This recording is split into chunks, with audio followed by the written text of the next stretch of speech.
मेरे प्यारे देशवासियों, नमस्कार।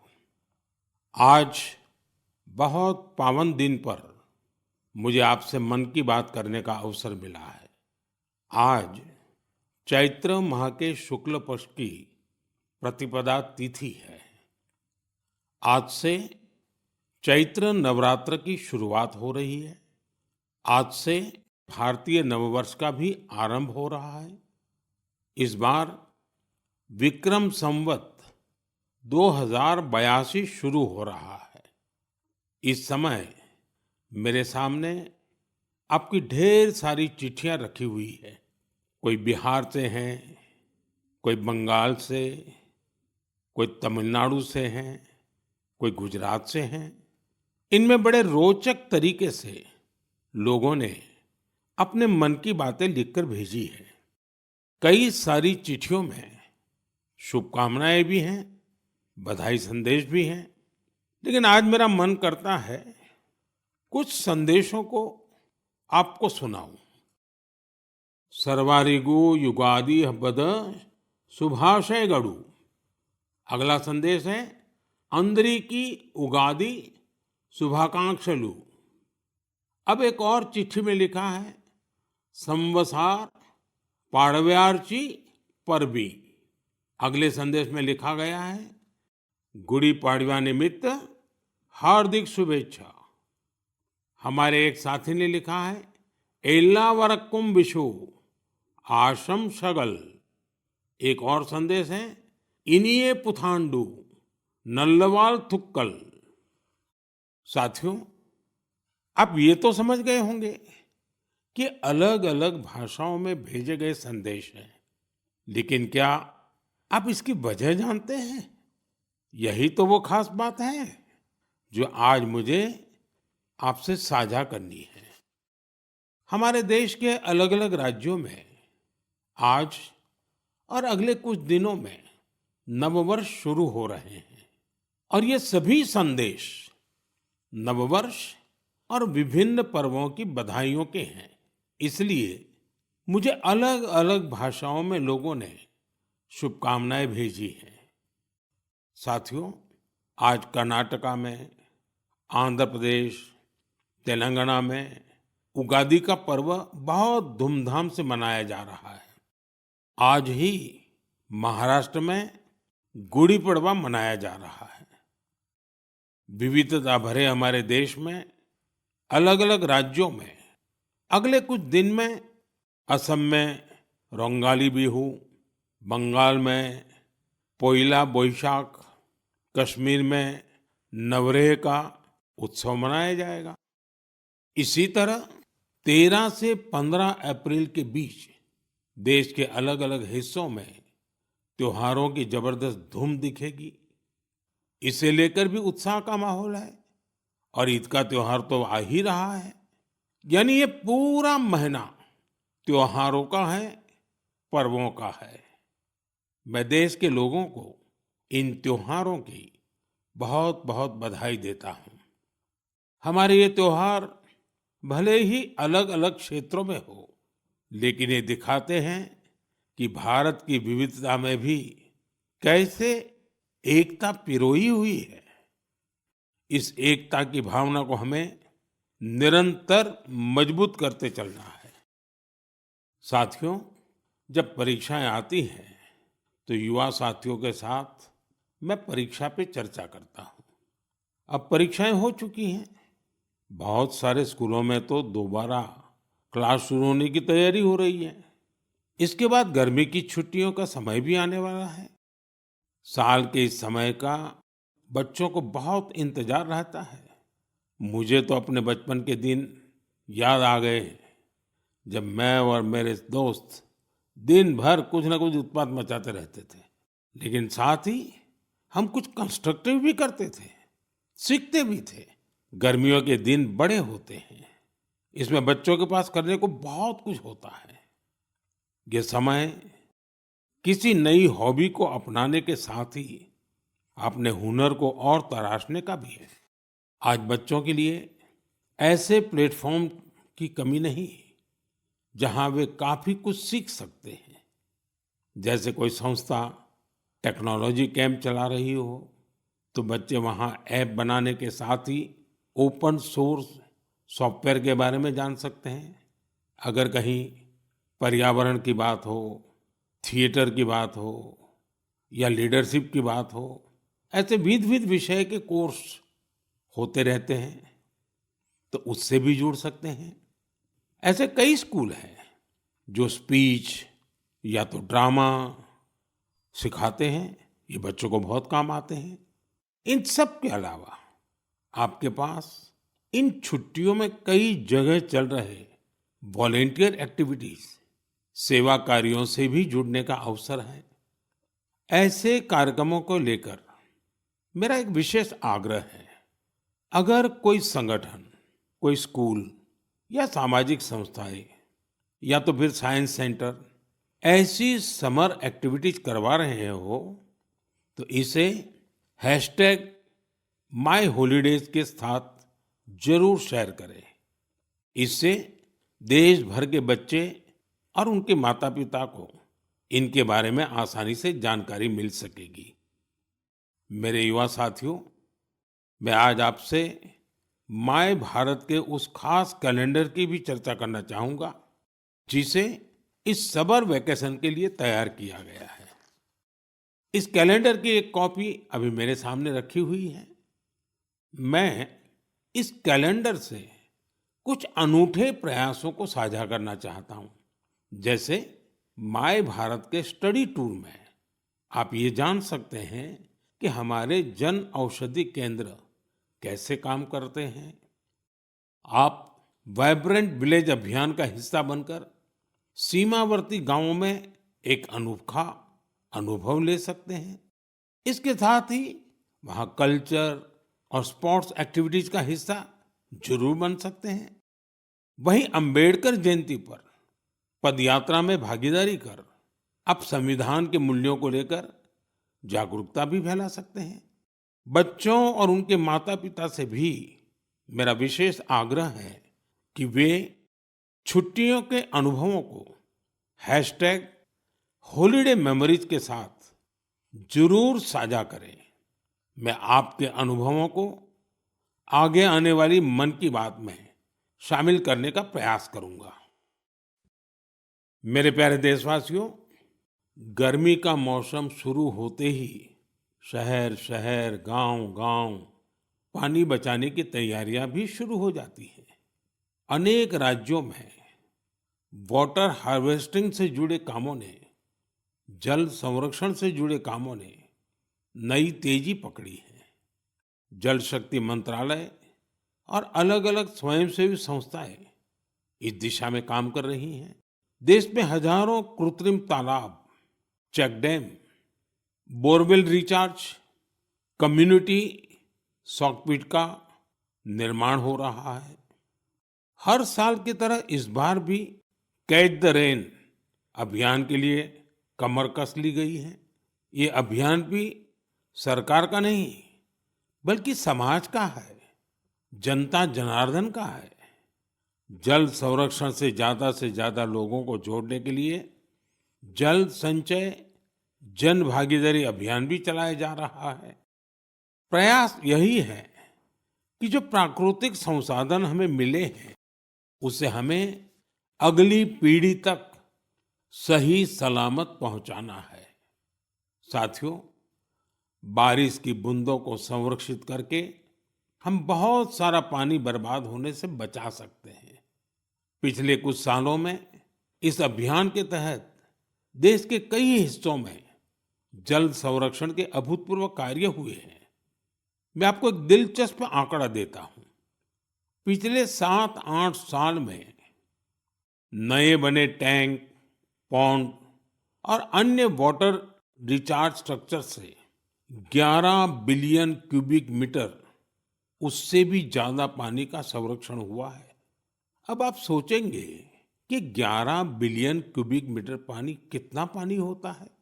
साथियों, भाखड़ा नांगल बांध में जो पानी जमा होता है उसकी तस्वीरें तो आपने जरूर देखी होगी। ये पानी गोविंद सागर झील का निर्माण करता है। इस झील की लंबाई ही 90 किलोमीटर से ज्यादा है। इस झील में भी 9-10 बिलियन क्यूबिक मीटर से ज्यादा पानी संरक्षित नहीं हो सकता है। सिर्फ 9-10 बिलियन क्यूबिक मीटर।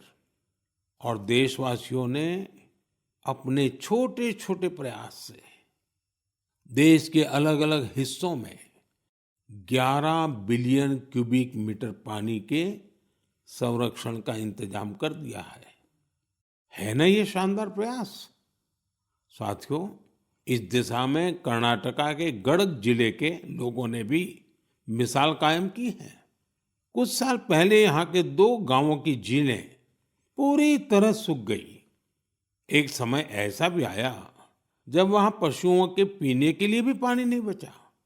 धीरे धीरे झील घास फूस और झाड़ियों से भर गई। लेकिन गांव के कुछ लोगों ने झील को पुनर्जीवित करने का फैसला किया और काम में जुट गए। और कहते हैं ना, जहां चाह वहां राह। गांव के लोगों के प्रयास देखकर आसपास की सामाजिक संस्थाएं भी उनसे जुड़ गई। सब लोगों ने मिलकर कचरा और कीचड़ साफ किया और कुछ समय बाद झील वाली जगह बिल्कुल साफ हो गई।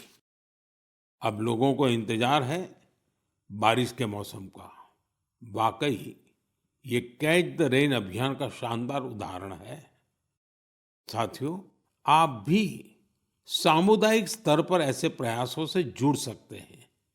इस जन आंदोलन को आगे बढ़ाने के लिए आप अभी से योजना जरूर बनाइए। और आपको एक और बात याद रखनी है, हो सके तो गर्मियों में अपने घर के आगे मटके में ठंडा जल जरूर रखिए। घर की छत पर या बरामदे में भी पक्षियों के लिए पानी रखिए। देखिएगा, ये पुण्य कार्य करके आपको कितना अच्छा लगेगा। साथियों, मन की बात में अब बात हौसलों के उड़ान की, चुनौतियों के बावजूद जज्बा दिखाने की। कुछ ही दिन पहले संपन्न हुए खेलो इंडिया पैरा गेम्स में एक बार फिर खिलाड़ियों ने अपनी लगन और प्रतिभा से सबको हैरान कर दिया। इस बार पहले से ज्यादा खिलाड़ियों ने इन खेलों में हिस्सा लिया। इससे पता चलता है कि पैरा स्पोर्ट्स कितना पॉपुलर हो रहा है। मैं खेलो इंडिया पैरा गेम्स में हिस्सा लेने वाले सभी खिलाड़ियों को उनके शानदार प्रयासों के लिए बधाई देता हूं। हरियाणा, तमिलनाडु और यूपी के खिलाड़ियों को पहला, दूसरा और तीसरा स्थान हासिल करने के लिए शुभकामनाएं देता हूं। इन खेलों के दौरान हमारे दिव्यांग खिलाड़ियों ने 18 राष्ट्रीय रिकॉर्ड भी बनाए, जिनमें से 12 तो हमारी महिला खिलाड़ियों के नाम रहे। इस बार के खेलो इंडिया पैरा गेम्स में गोल्ड मेडल जीतने वाले आर्म रेसलर जॉबी मैथ्यू ने मुझे चिट्ठी लिखी है। मैं उनके पत्र के कुछ हिस्से को पढ़कर सुनाना चाहता हूं। उन्होंने लिखा है, मेडल जीतना बहुत खास होता है, लेकिन हमारा संघर्ष सिर्फ पोडियम पर खड़े होने तक सीमित नहीं है। हम हर रोज एक लड़ाई लड़ते हैं। जीवन कई तरीके से हमारी परीक्षा लेता है। बहुत कम लोग हमारे संघर्ष को समझ पाते हैं। इसके बावजूद हम साहस के साथ आगे बढ़ते हैं। हम अपने सपनों को पूरा करने में जुटते हैं। हमें ये विश्वास रहता है कि हम किसी से कम नहीं हैं। वाह जॉबी मैथ्यू, आपने कमाल लिखा है, अद्भुत लिखा है। इस पत्र के लिए मैं आपका आभार व्यक्त करता हूं। मैं जॉबी मैथ्यू और हमारे सभी दिव्यांग साथियों से कहना चाहता हूं कि आपके प्रयास हमारे लिए बहुत बड़ी प्रेरणा है। साथियों, दिल्ली में एक और भव्य आयोजन ने लोगों को बहुत प्रेरणा दी है, जोश से भर दिया है। एक इनोवेटिव आइडिया के रूप में पहली बार फिट इंडिया कार्निवल का आयोजन किया गया। इसमें अलग अलग क्षेत्रों के करीब 25,000 लोगों ने हिस्सा लिया। इन सभी का एक ही लक्ष्य था, फिट रहना और फिटनेस को लेकर जागरूकता फैलाना। इस आयोजन में शामिल लोगों को उनके स्वास्थ्य के साथ-साथ पोषण से जुड़ी जानकारियां भी मिली। मेरा आग्रह है कि आप अपने क्षेत्रों में भी इसी तरह के कार्निवल का आयोजन करें। इस पहल में माय भारत आपके लिए बहुत मददगार बन सकता है। साथियों, हमारे स्वदेशी खेल अब पॉपुलर कल्चर के रूप में घुल मिल रहे हैं। मशहूर रैपर हनुमान काइंड को तो आप सभी जानते ही होंगे। आजकल उनका नया सॉन्ग रन इट अप काफी फेमस हो रहा है। इसमें कलारियापट्टू, गतका और थांग ता जैसी हमारी पारंपरिक मार्शल आर्ट्स को शामिल किया गया है। मैं हनुमान काइंड को बधाई देता हूं कि उनके प्रयास से हमारी पारंपरिक मार्शल आर्ट्स के बारे में दुनिया के लोग जान पा रहे हैं। मेरे प्यारे देशवासियों, हर महीने मुझे माय गॉव और नमो ऐप पर आपके ढेरों संदेश मिलते हैं। कई संदेश मेरे मन को छू लेते हैं तो कुछ गर्व से भर देते हैं। कई बार तो इन संदेशों में हमारी संस्कृति और परंपराओं के बारे में अनोखी जानकारी मिलती है। इस बार जिस संदेश ने मेरा ध्यान खींचा उसे मैं आपसे साझा करना चाहता हूँ। वाराणसी के अथर्व कपूर, मुंबई के आर्यश लिखा और अत्रेय मान ने मेरी हाल की मॉरिशस यात्रा पर अपनी भावनाएं लिखकर भेजी है। उन्होंने लिखा है, इस यात्रा के दौरान गीत गवई की परफॉर्मेंस से उन्हें बहुत आनंद आया। पूर्वी उत्तर प्रदेश और बिहार से आए बहुत सारे पत्रों में मुझे ऐसी ही भावुकता देखने को मिली है। मॉरिशस में गीत गवई की शानदार परफॉर्मेंस के दौरान मैंने वहां जो महसूस किया वो वाकई अद्भुत है। साथियों, जब हम जड़ से जुड़े रहते हैं तो कितना ही बड़ा तूफान आए, तूफान हमें उखाड़ नहीं पाता। आप कल्पना करिए, करीब 200 साल पहले भारत से कई लोग गिरमिटिया मजदूर के रूप में मॉरिशस गए थे। किसी को नहीं पता था कि आगे क्या होगा, लेकिन समय के साथ वे वहां रस बस गए। मॉरिशस में उन्होंने अपनी एक बड़ी पहचान बनाई। उन्होंने अपनी विरासत को सहेज कर रखा और जड़ों से जुड़े रहे। मॉरिशस ऐसा अकेला उदाहरण नहीं है। पिछले साल जब मैं गयाना गया था तो वहां की चौताल परफॉर्मेंस ने मुझे बहुत प्रभावित किया था। साथियों, अब मैं आपको एक ऑडियो सुनाता हूँ।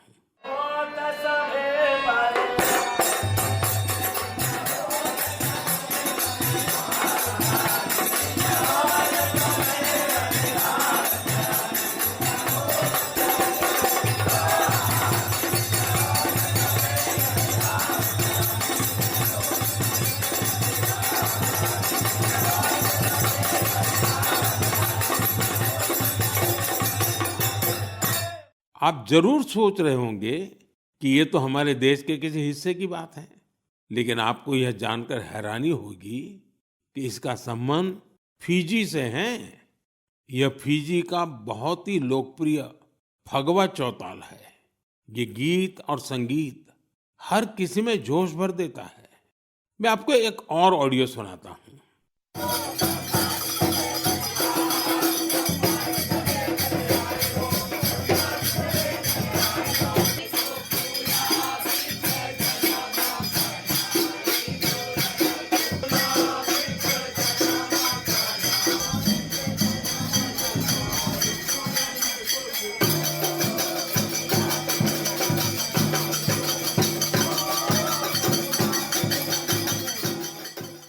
ये ऑडियो सूरीनाम का चौताल है। इस कार्यक्रम को टीवी पर देख रहे देशवासी सूरीनाम के राष्ट्रपति और मेरे मित्र चान संतोखी जी को इसका आनंद लेते हुए देख सकते हैं। बैठक और गानों की यह परंपरा त्रिनिदाद एंड टोबैगो में भी खूब लोकप्रिय है। इन सभी देशों में लोग रामायण खूब पढ़ते हैं। यहाँ फगवा बहुत लोकप्रिय है और सभी भारतीय पर्व त्योहार पूरे उत्साह के साथ मनाए जाते हैं। उनके कई गाने भोजपुरी, अवधी या मिश्रित भाषा में होते हैं। कभी कभार ब्रज और मैथिली का भी उपयोग होता है। इन देशों में हमारी परंपराओं को सहेजने वाले सभी लोग सराहना के पात्र हैं। साथियों, दुनिया में ऐसे कई संगठन भी हैं जो वर्षों से भारतीय संस्कृति को संरक्षित करने का कार्य कर रहे हैं। ऐसा ही एक संगठन है Singapore Indian fine arts society. भारतीय नृत्य, संगीत और संस्कृति को संरक्षित करने में जुटे इस संगठन ने अपने गौरवशाली 75 साल पूरे किए हैं। इस अवसर से जुड़े कार्यक्रम में सिंगापुर के राष्ट्रपति श्रीमान थरमन शनमुगारत्नम जी गेस्ट ऑफ ऑनर थे। उन्होंने इस ऑर्गेनाइजेशन के प्रयासों की खूब सराहना की। मैं इस टीम को अपनी ढेर सारी शुभकामनाएं देता हूं। साथियों, मन की बात में हम देशवासियों की उपलब्धियों के साथ ही अक्सर सामाजिक विषयों को भी उठाते हैं। कई बार चुनौतियों पर भी चर्चा होती है। इस बार मन की बात में मैं एक ऐसी चुनौती के बारे में बात करना चाहता हूं जो सीधे हम सबसे जुड़ी हुई है। ये चुनौती है टेक्सटाइल वेस्ट की। आप सोच रहे होंगे, ये टेक्सटाइल वेस्ट क्या नई बला आ खड़ी हुई है? दरअसल टेक्सटाइल वेस्ट पूरी दुनिया के लिए नई चिंता की एक बड़ी वजह बन गया है। आजकल दुनिया भर में पुराने कपड़ों को जल्द से जल्द हटाकर नए कपड़े लेने का चलन बढ़ रहा है। क्या आपने सोचा है कि जो पुराने कपड़े आप पहनना छोड़ देते हैं, उनका क्या होता है? यही टेक्सटाइल वेस्ट बन जाता है। इस विषय में बहुत सारी ग्लोबल रिसर्च हो रही है। एक रिसर्च में ये सामने आया है, सिर्फ 1% से भी कम टेक्सटाइल वेस्ट को नए कपड़ों में रिसाइकिल किया जाता है। 1% से भी कम।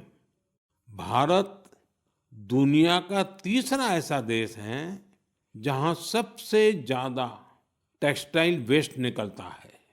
यानी चुनौती हमारे सामने भी बहुत बड़ी है। लेकिन मुझे खुशी है कि हमारे देश में इस चुनौती से निपटने के लिए कई सराहनीय प्रयास किए जा रहे हैं। कई भारतीय स्टार्टअप्स ने टेक्सटाइल रिकवरी फैसिलिटीज पर काम शुरू किया है। कई ऐसी टीमें हैं जो कचरा बीनने वाले हमारे भाई बहनों के सशक्तिकरण के लिए भी काम कर रही हैं। कई युवा साथी सस्टेनेबल फैशन के प्रयासों में जुड़े हैं। वे पुराने कपड़ों और जूते चप्पलों को रिसाइकल कर जरूरतमंदों तक पहुंचाते हैं। टेक्सटाइल वेस्ट से सजावट की चीजें, हैंडबैग, स्टेशनरी और खिलौने जैसी कई वस्तुएं बनाई जा रही हैं। कई संस्थाएं आजकल सर्कुलर फैशन ब्रांड को पॉपुलर बनाने में जुटी हैं। नए नए रेंटल प्लेटफॉर्म भी खुल रहे हैं जहां डिजाइनर कपड़े किराए पर मिल जाते हैं। कुछ संस्थाएं पुराने कपड़े लेकर उसे दोबारा उपयोग करने लायक बनाती हैं और गरीबों तक पहुंचाती हैं। साथियों, टेक्सटाइल वेस्ट से निपटने में कुछ शहर भी अपनी नई पहचान बना रहे हैं। हरियाणा का पानीपत टेक्सटाइल रिसाइकलिंग के ग्लोबल हब के रूप में उभर रहा है। बेंगलुरु भी इनोवेटिव टेक्स सॉल्यूशंस से अपनी एक अलग पहचान बना रहा है। यहाँ आधे से ज्यादा टेक्सटाइल वेस्ट को जमा किया जाता है, जो हमारे दूसरे शहरों के लिए भी एक मिसाल है। इसी प्रकार तमिलनाडु का तिरुपुर वेस्ट वाटर ट्रीटमेंट और रिन्यूएबल एनर्जी के माध्यम से टेक्सटाइल वेस्ट मैनेजमेंट में जुटा हुआ है। मेरे प्यारे देशवासियों, आज फिटनेस के साथ साथ काउंट का बड़ा रोल हो गया है। एक दिन में कितने स्टेप्स चले, इसका काउंट। एक दिन में कितनी कैलोरीज खाई, इसका काउंट, कितनी कैलोरीज बर्न की, इसका काउंट। इतने सारे काउंट्स के बीच एक और काउंटडाउन शुरू होने वाला है, इंटरनेशनल योगा डे का काउंटडाउन।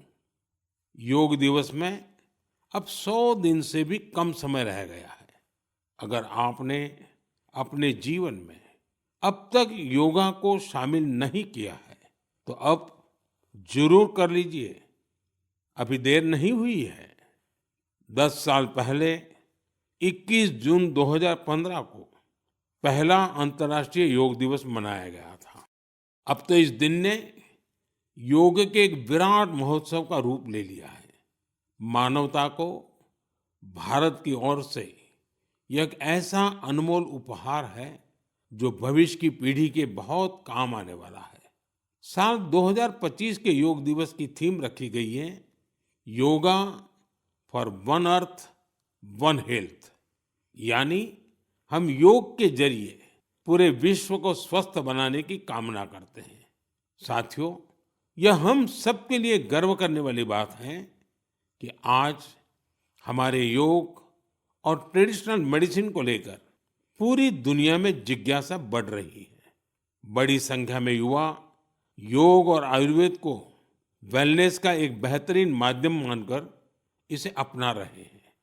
अब जैसे साउथ अमेरिका का देश चिली है, वहाँ आयुर्वेद तेजी से लोकप्रिय हो रहा है। पिछले साल मैं ब्राजील की यात्रा के दौरान चिली के राष्ट्रपति से मिला था। आयुर्वेद की इस पॉपुलैरिटी को लेकर हमारे बीच काफी चर्चा हुई थी।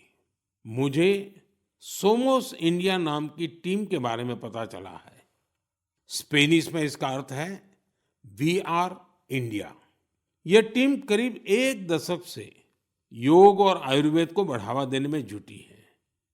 उनका फोकस ट्रीटमेंट के साथ साथ एजुकेशनल प्रोग्राम्स पर भी है। वे आयुर्वेद और योग से संबंधित जानकारियों को स्पेनिश लैंग्वेज में ट्रांसलेट भी करवा रहे हैं।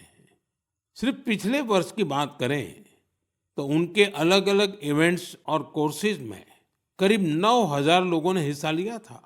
मैं इस टीम से जुड़े सभी लोगों को उनके इस प्रयास के लिए बहुत बहुत बधाई देता हूं। मेरे प्यारे देशवासियों, मन की बात में अब एक चटपटा सा और अटपटा सा सवाल। आपने कभी फूलों की यात्रा के बारे में सोचा है? पेड़ पौधों से निकले कुछ फूलों की यात्रा मंदिरों तक होती है। कुछ फूल घर को सुंदर बनाते हैं, कुछ इत्र में घुलकर हर तरफ खुशबू फैलाते हैं। लेकिन आज मैं आपको फूलों की एक और यात्रा के बारे में बताऊंगा। आपने महुआ के फूलों के बारे में जरूर सुना होगा। हमारे गांवों और खास करके आदिवासी समुदाय के लोग इसके महत्व के बारे में अच्छी तरह जानते हैं। देश के कई हिस्सों में महुआ के फूलों की यात्रा अब एक नए रास्ते पर निकल पड़ी है। मध्य प्रदेश के छिंदवाड़ा जिले में महुआ के फूल से कुकीज बनाए जा रहे हैं। राजाखो गांव की 4 बहनों के प्रयास से ये कुकीज बहुत लोकप्रिय हो रहे हैं। इन महिलाओं का जज्बा देखकर एक बड़ी कंपनी ने इन्हें फैक्ट्री में काम करने की ट्रेनिंग दी। इनसे प्रेरित होकर गांव की कई महिलाएं इनके साथ जुड़ गई हैं। इनके बनाए महुआ कुकीज की मांग तेजी से बढ़ रही है। तेलंगाना के आदिलाबाद जिले में भी 2 बहनों ने महुआ के फूलों से नया एक्सपेरिमेंट किया है। वो इनसे तरह तरह के पकवान बनाती हैं, जिन्हें लोग बहुत पसंद करते हैं। उनके पकवानों में आदिवासी संस्कृति की मिठास भी है। साथियों, मैं आपको एक और शानदार फूल के बारे में बताना चाहता हूँ और इसका नाम है कृष्ण कमल। क्या आप गुजरात के एकता नगर में स्टैच्यू ऑफ यूनिटी को देखने गए हैं? स्टैच्यू ऑफ यूनिटी के आसपास आपको ये कृष्ण कमल बड़ी संख्या में दिखेंगे। ये फूल पर्यटकों का मन मोह लेते हैं।